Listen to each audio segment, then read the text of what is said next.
सुखदेव जी कहते राजन परीक्षित, यहाँ पर दुर्योधन के समझौता के लिए आए हैं, पर आज वहां पर भगवान नारायण को चुनौती दे रहा कि सुई के अग्र के भाग बराबर मैं जमीन नहीं देने वाला हूं। 5 गांव तो बहुत बड़ी बात है। भगवान ने मैं लेना भी जानता हूं और देना भी जानता हूं। व्यवहार ऐसा करना चाहिए ताकि दोनों पक्ष के आपस में समझौता तालमेल हो जाए। आप दूसरी बात सुखदेव जी बताते परीक्षित, 12 बज गया, कोई समझौता नहीं हुआ। दुर्योधन बोला कि दोपहर का समय हो, चलो भोजन कर लो। कहते हैं दुर्योधन भोजन 2 परिस्थिति में किया जाता है। एक तो जिसके मन में श्रद्धा हो, अपने अतीत के प्रति समर्पण का भाव, और दूसरा जो व्यक्ति भूखा हो मानेगा। अजीत के मान लीजिए भूख नहीं है, भोजन करके आया आपका तिथि, पर आपके आग्रह से अन्य विनय करने पर वह व्यक्ति अवश्य जाएगा आपके साथ भोजन बैठे। तो भगवान नारायण कहते 2 में एक भी तुम्हारे पास नहीं है, न भोजन कराने की श्रद्धा और न तो मेरे भूख। तीसरा उत्तर दुर्योधन दिया, हाँ हाँ ये तो मैं जानता हूं कि तुम जाकर के विदुर महाराज, विदुर जी के यहाँ तुम उसके यहाँ भोजन करोगे। भगवान नारायण ने कहा अवश्य मैं विदुर के घर में जाकर के भोजन करूंगा और विदुरानी काकी के हाथों से जाकर के मैंने भोजन ग्रहण करूंगा। और भगवान सुखदेव जी कहते परीक्षित जी, भगवान दोपहर के समय सीधे हस्तिनापुर के महल से निकल कर के विदुरानी काकी के आश्रम में पहुंच गए। अजय समय विदुरानी काकी के आश्रम में भगवान जाते हैं, वो समय विदुर काका नहीं थे। विदुरानी काकी स्नान कर रही थी। भगवान ने आवाज दिया काकी। विदुरानी काकी अपने गीले वस्त्रों में ही आकर के कन्हैया के गले लग जाती है।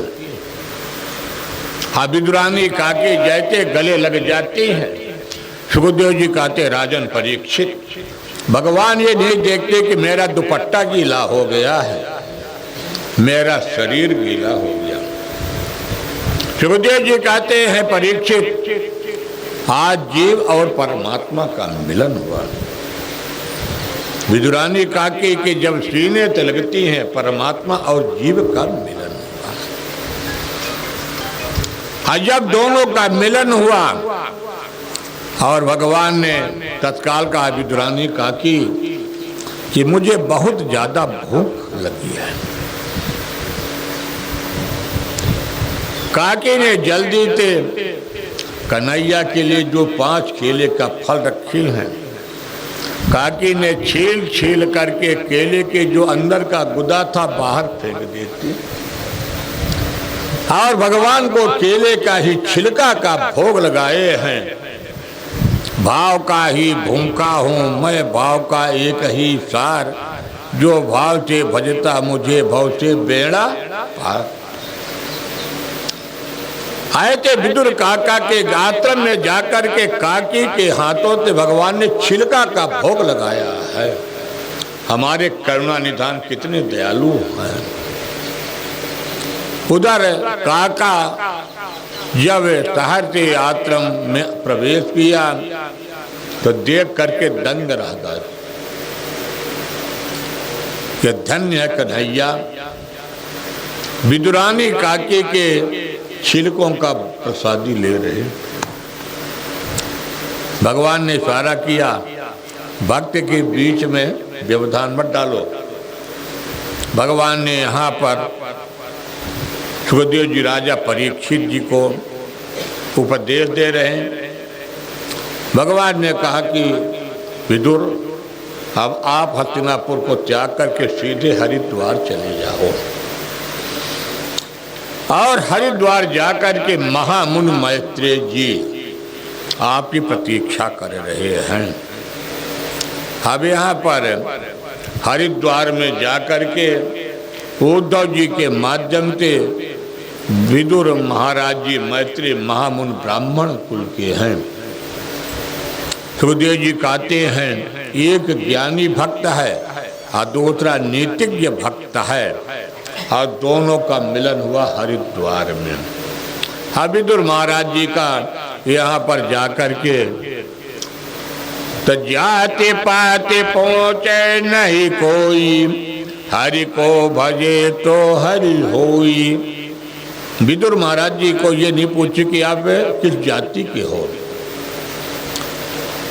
काफी देखते महामुनि मैत्रेय जी प्रतीक्षा कर रहे हैं विदुर जी की, और उद्धव जी से जब भेंट हो जाती है तो उद्धव महाराज जी विदुर जी के पास लेकर के महामुनि मैत्रेय के संग में जाते हैं।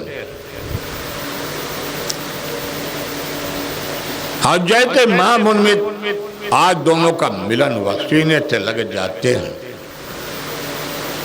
सुखदेव जी कहते राजन परीक्षित एक दासी पुत्र हैं और एक महामुनि, पर यहाँ एक नीतिज्ञ एक विद्वान है, पर यहाँ पर कोई जात पात विदुर महाराज जी को नहीं देखा मैत्रेय महामुनि।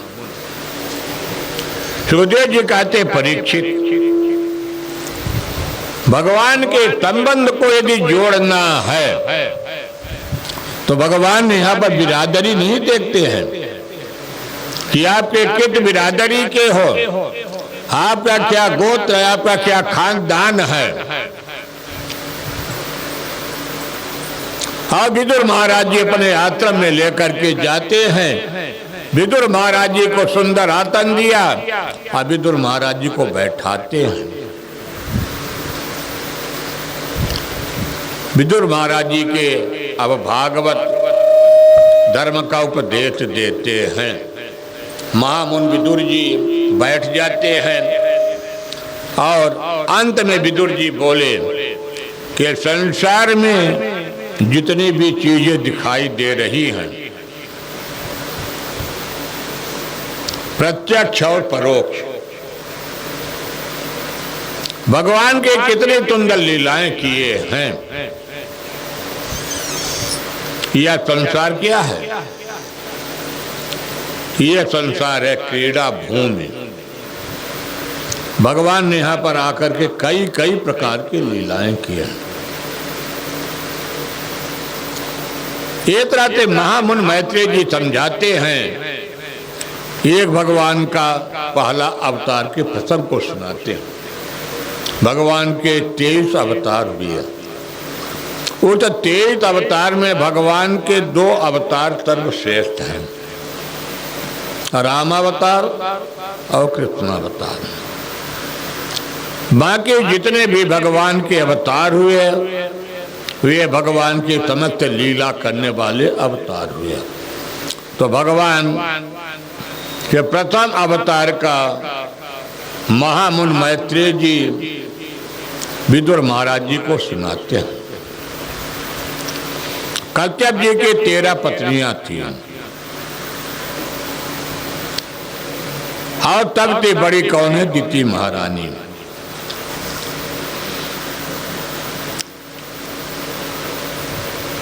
एक दिन की बात है, कश्यप महाराज जी अपने सायंकालीन संध्या के समय अग्निशाला में बैठे हुए हैं। अग्निशाला में बैठ करके भगवान की संध्या गायत्री कर रहे हैं।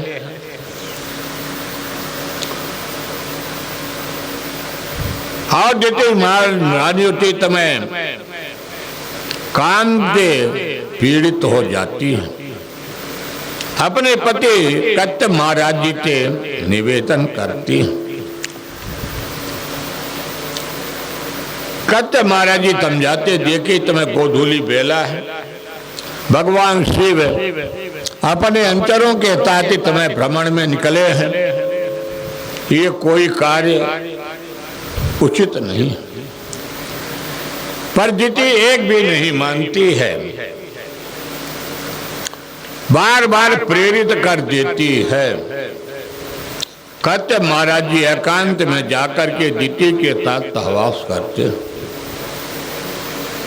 आकर के पुनः स्नान किया और अपने यज्ञशाला में बैठ जाते हैं।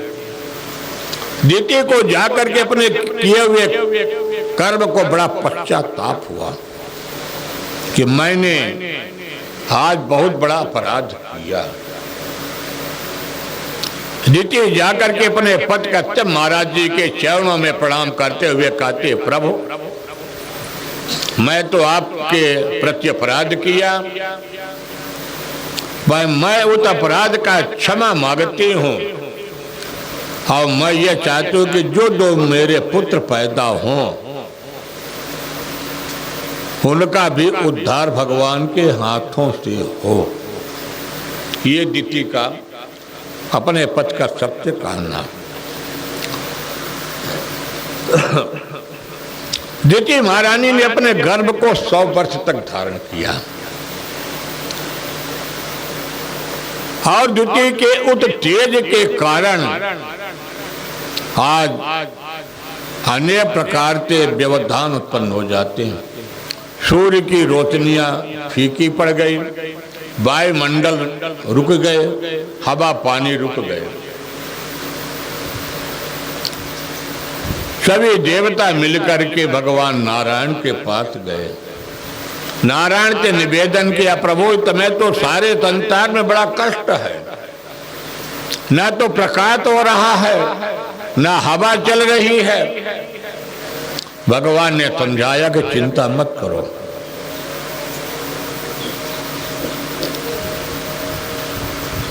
और ये कौन है दो पुत्र? ये हैं जय विजय, ये भगवान के पार्षद हैं।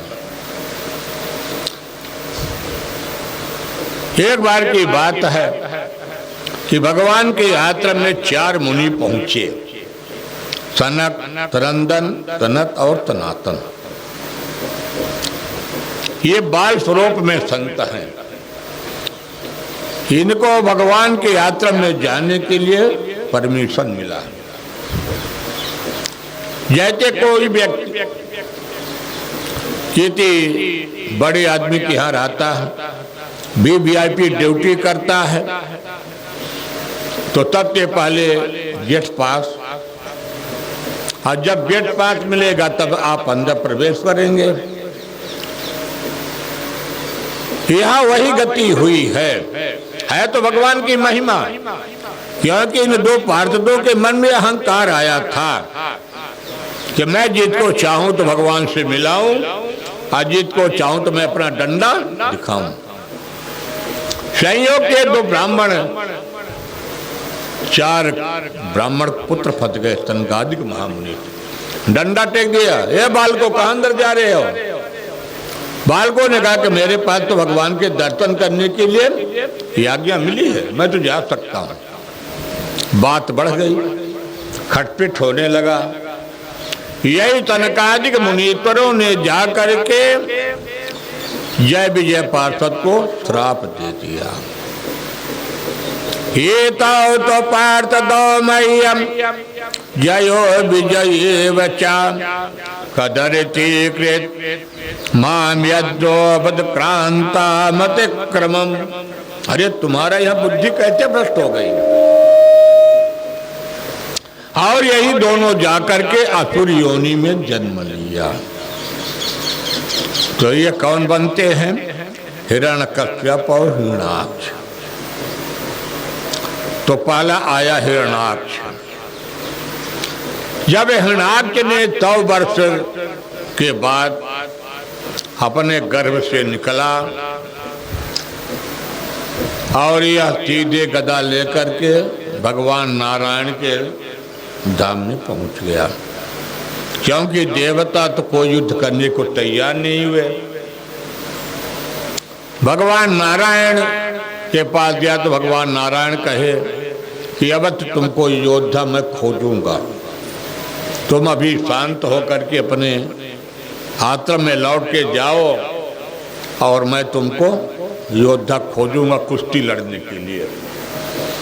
भगवान अपना, जब यह संसार पृथ्वी जलते परिपूर्ण हो जाती है, ब्रह्मा की सृष्टि करने के लिए भगवान ने आदेश दिया। ब्रह्मा ने कहते प्रभु आज पृथ्वी के उद्धार करने के लिए भगवान को 12 रूप में आना पड़ा।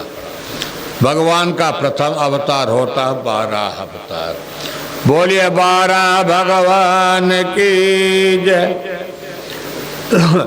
और भगवान 12 अवतार लेकर के जल में प्रवेश किया और यहीं पर 12 रूपी भगवान नारायण से मुलाकात हिरणाक्ष से होती है और हिरणाक्ष का भगवान से युद्ध हुआ और युद्ध करते हुए भगवान ने आज हिरणाक्ष का भी उद्धार कर दिया। जब हिरणाक्ष का भगवान ने उद्धार कर दिया, इसके बाद भगवान पृथ्वी को स्थापित करते हैं और पृथ्वी को स्थापित करके प्रभु पुनः अंतर्ध्यान हो जाते हैं। महामुनि मैत्रेय जी ने विदुर महाराज जी से बताते हैं इसका मूल कारण क्या है। जो भगवान के विरुद्ध आचरण करने वाले व्यक्ति होते हैं, मर्यादाओं से विपरीत मार्ग को चलने वाले होते हैं, भगवान उनको दंड दे करके सुखदेव जी कहते हैं राजन परीक्षित,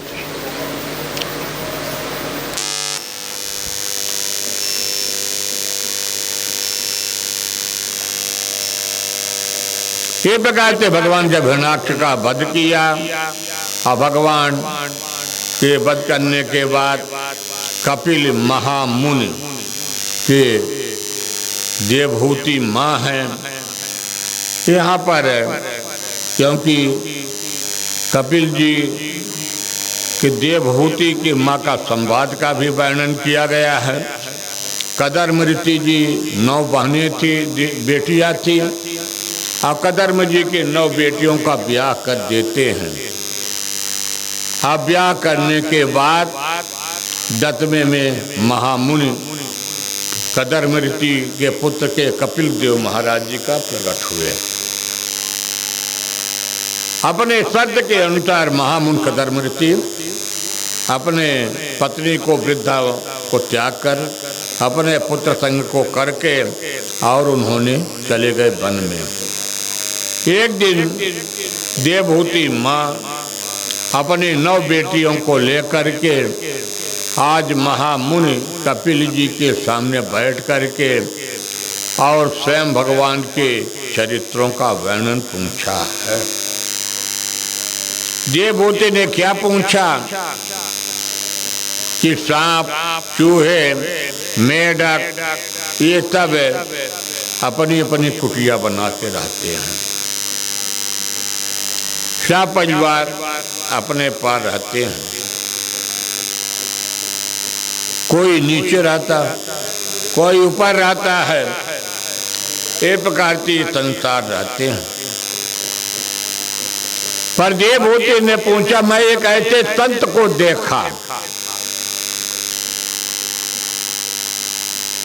कि जिसके पास न तो कोई झोपड़ी है ना कोई कुछ है, उनके उस आश्रम के बगल में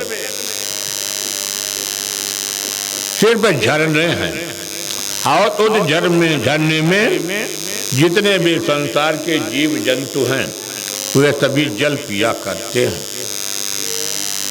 चाहे शेर हो, चाहे सिंह हो, चाहे मेढक हो, चारों तरफ घेर करके संत भगवान को बैठे रहते हैं। कदर महामुनि इस प्रकार से देवभूति का यहाँ पर संवाद प्रारंभ हुआ। आज देवभूति अपने पुत्र कपिल देव महाराज जी से प्रश्न करती हैं। महामुनि देवभूति को उपदेश देते कहते अपने नेत्र को बंद करो। और जैसे अपने नेत्र को बंद करके देवभूति कपिल जी का यहीं पर संवाद प्रारंभ हुआ। निर्वेणामृतराम भोबनतने प्रियं तर्तणाम येन समाव्यमानेन तमा प्रभो। यह प्रसंग सुनने का भागवत का पहला संवाद विदुर मैत्रेय संवाद कहलाता है। कपिल जी के सामने 9 बहनें बैठे हैं और माँ वयोवृद्ध हैं। देवभूति माँ बहुत वयोवृद्ध हैं।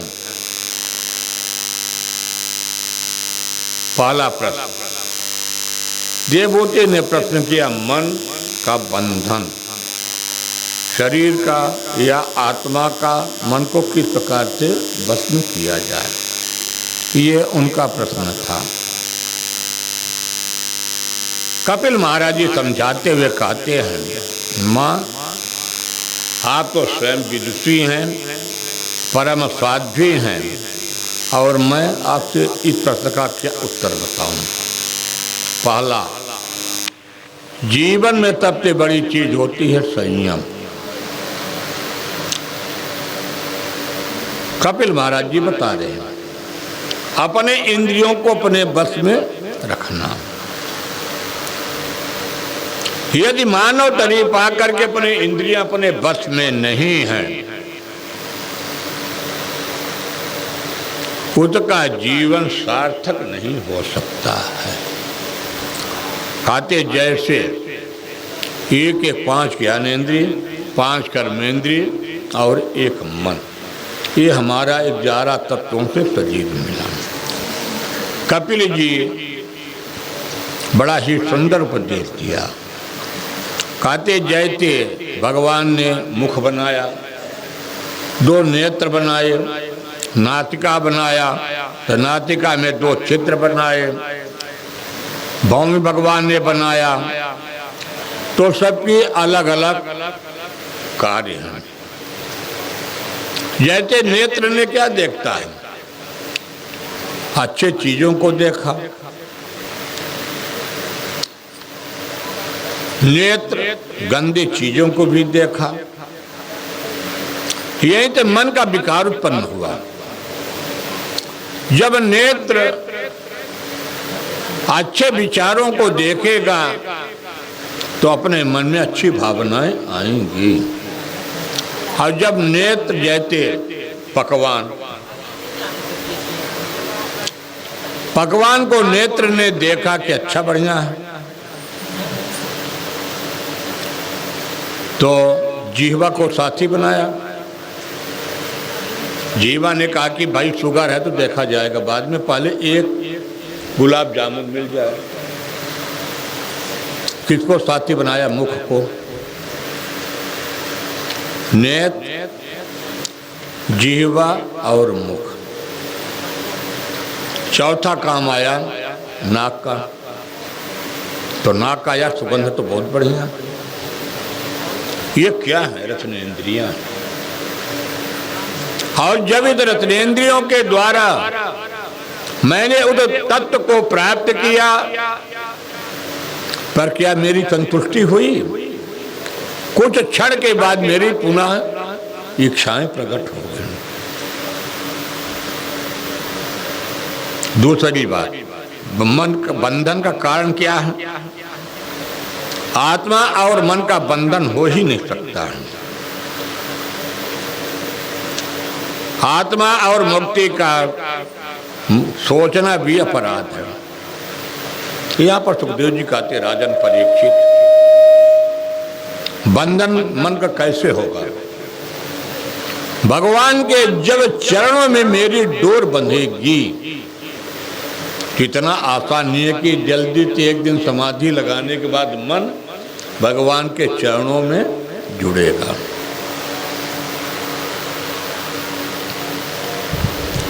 दूसरी बात मुक्ति,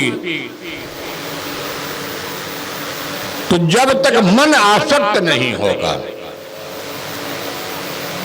अब मन आसक्त कैसे नहीं होगा? जब यह 5 ज्ञानेंद्रियां, मन भी सही है, तो जब मन को हटाना, तो साथी किसको बनाए? पहले बता, नेत्र, जीवा, मुख, इनको हटाना पड़ेगा। और हटाने में बड़ा कठिन है। आदमी जानता कि नुकसानदायक है, और जानते हुए नुकसानदायक है, फिर भी उसको हम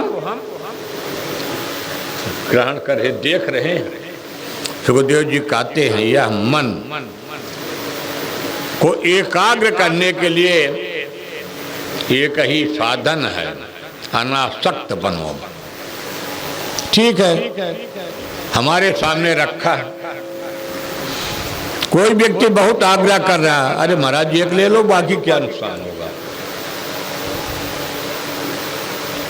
उसमें अनासक्त हो जाओ। और आग्रह करने बात को स्वीकार करते उसके प्रति आपके मन की आकांक्षा न बने। रखा है पर मेरे किसी काम का नहीं है, अनासक्त बन जाओ। पहला तरीका, तो पहला तरीका क्या है? पहला तरीका भगवान के दिव्य लीलाओं का रसपान करो।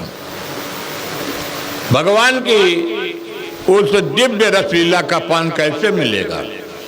भगवान की कथा के माध्यम से मिलेगा। जहां पर भगवान के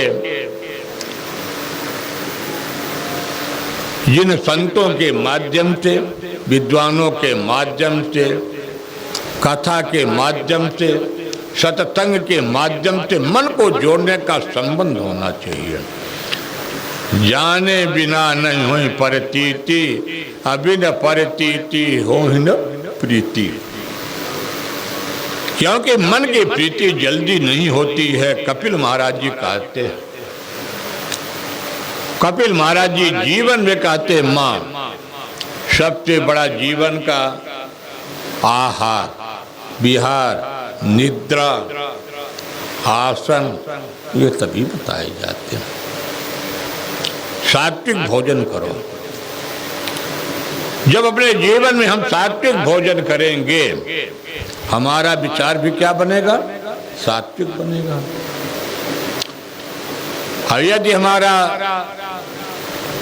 भोजन ही दूषित है, तमोगुणी है, तो मेरा विचार भी पवित्रता नहीं आ सकती है। दूसरा, सत्संग। कपिल जी कहते, माँ जैसे हमारे संग में हमारी 9 बहनें बैठी हैं, वयोवृद्ध माँ बैठी हैं, तो यदि आप संतों के आश्रम में जाते, सत्संग करने के लिए जाते हैं, तो वहाँ पर क्षेम कुशल नहीं होना चाहिए। दूसरा नियम बताते हैं, माँ पहला है अष्टांग योग। योग, तप, यम नियम, आसन, प्राणायाम, प्रत्याहार, धारणा, ध्यान और समाधि। ये 12 से युक्त जो व्यक्ति गुजरता है, लास्ट समाधि में ही पहुंच पाता है। समाधि में पहुंचने के बड़े बड़े योगी, संत, महात्मा ये पहुंच सकते हैं। कपिल महाराज जी अपने माँ को बताते, माँ जब विचार पवित्रता से दूषित हो जाए, शाकाहारी हो जाएगा, तो कभी भी मन में पवित्रता नहीं आती है। ये तरह बड़ा ही सुंदर उपदेश देते हुए कहते हैं,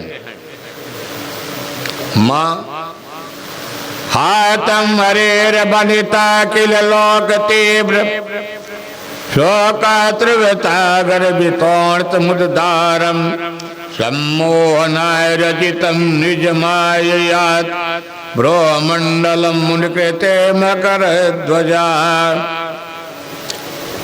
कपिल जी कहते माँ जैसे हम आप पूजा करते ठाकुर जी को स्नान कराना, वस्त्र को पहनाना, तो कितने तल्लीनता से आदमी ठाकुर जी को स्नान कराता है, वस्त्र पहनाता है, पुष्प समर्पण करता है, ठाकुर जी को जो अपनी श्रद्धा सुमन बनता है, फिर जाके ठाकुर जी को सिंहासन पर रखा जाता है। कभी आप विचार करिए, कभी कभी अपने मन में कितना प्रभु के प्रति भाव विभेद हो जाता है कि आज हमारे प्रभु ऐसे लगते हैं कि ऐसे प्रभु चितवन चोर बन गए, मेरे मन के चित्त को चुरा रहे हैं। कपिल जी कहते हैं तो जब हमारा मन प्रभु के चितवन चोर बन गया, इस प्रकार से मन की जो विषयी वासनाएं हैं वह हटना प्रारंभ हो जाती हैं। सुखदेव जी कहते हे माता, इस रात्रि जैसे रात्रि में उल्लू, उल्लू क्या रहता है, दिन भर कहते नहीं दिखाई देता, और रात को उल्लू जैसे अंधेरी रात होती है उल्लू को प्रकाश ही प्रकाश दिखाई देता है। आज दिन में उल्लू का नेत्र बन गया। हमारा शरीर भी क्या है, हमारा शरीर अंधकार से भरा है। काम, क्रोध, मद, लोभ, मोह, मात्सर्य, ये हमारे जीवन में 6 शत्रु घुसते हैं। और जब तक इन 6 शत्रु को माध्यम ठाकुर जी के चरणों में जाना। कपिल जी कहते हैं माँ चिंतन करना, अकेले बैठे हैं, यहाँ तक भगवान माँ से कह रहे हैं कि माँ भोजन बना रही हैं, तो भोजन बनाते हुए हाथ तो हमारा करछुल में है पर मन तो स्वतंत्र है। अब माँ यदि मन स्वतंत्र है तो जा करके प्रभु के अपने मन में चिंतन करते जाओ। शरीर काम कर रहा है, जैसे वृंदावन की गोपियां, वृंदावन की गोपियां क्या है कि माकर बेचती हैं, गृहस्थाश्रम का कार्य करती, बच्चों की सेवा भी करती हैं, पर उनका मन